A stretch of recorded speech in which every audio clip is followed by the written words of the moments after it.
欢迎来到新兴消息频道，请订阅频道，所以大家不要错过当天最热门的新闻。我们今天的时事通讯包括以下内容：李沁把毛衣塞进裙子里，肚子鼓鼓的，腰线粗糙不好看。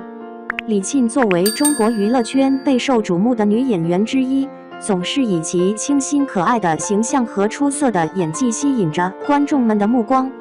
然而，最近有关她身穿毛衣扎进裙子里、腰线粗糙的照片却引发了不少网友的质疑。在这篇文章中，我们将探讨李沁的着装选择以及对于时尚审美的理解。让我们谈谈李沁扎毛衣进裙子的穿搭选择。毫无疑问，这种穿法是一个既具有创意又有争议的时尚尝试。一些人认为这种做法能够展现出个性和独特性，展现出李沁与众不同的时尚态度。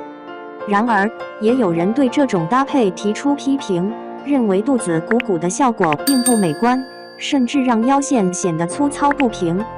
事实上，不同的审美观念会导致对于这种搭配的看法不一。在时尚界，审美标准一直在不断演变和刷新。时尚不仅仅是服装本身，更是一个表达个性和态度的方式。每个人都应该有自由选择自己穿衣风格的权利，因为时尚是主观的，并且应该反映出个体的独特性。李沁作为一个具有艺术创造力的演员，她的着装选择无疑也是在表达她对时尚的理解和追求。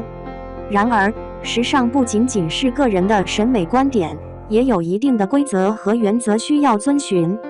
毛衣扎进裙子的搭配方式可能确实不适合每个人，尤其是对于腰线粗糙或者腹部不够平坦的人来说。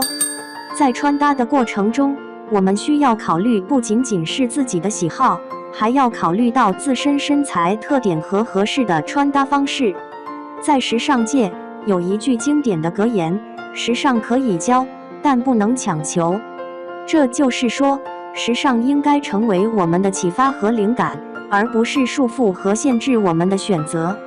李沁的穿搭方式或许并不适合所有人，但它却能够成为一种引导和启发，让我们更多地思考和探索自己的时尚态度。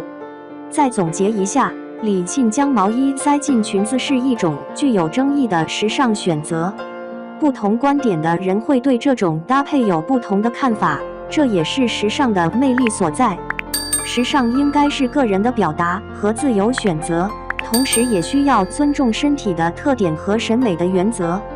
李沁作为一个有着独特时尚触觉的演员，她的穿搭方式或许不是每个人都能接受和欣赏，但它却是一种思考和启发，让我们更多地思考和发现自己的时尚态度。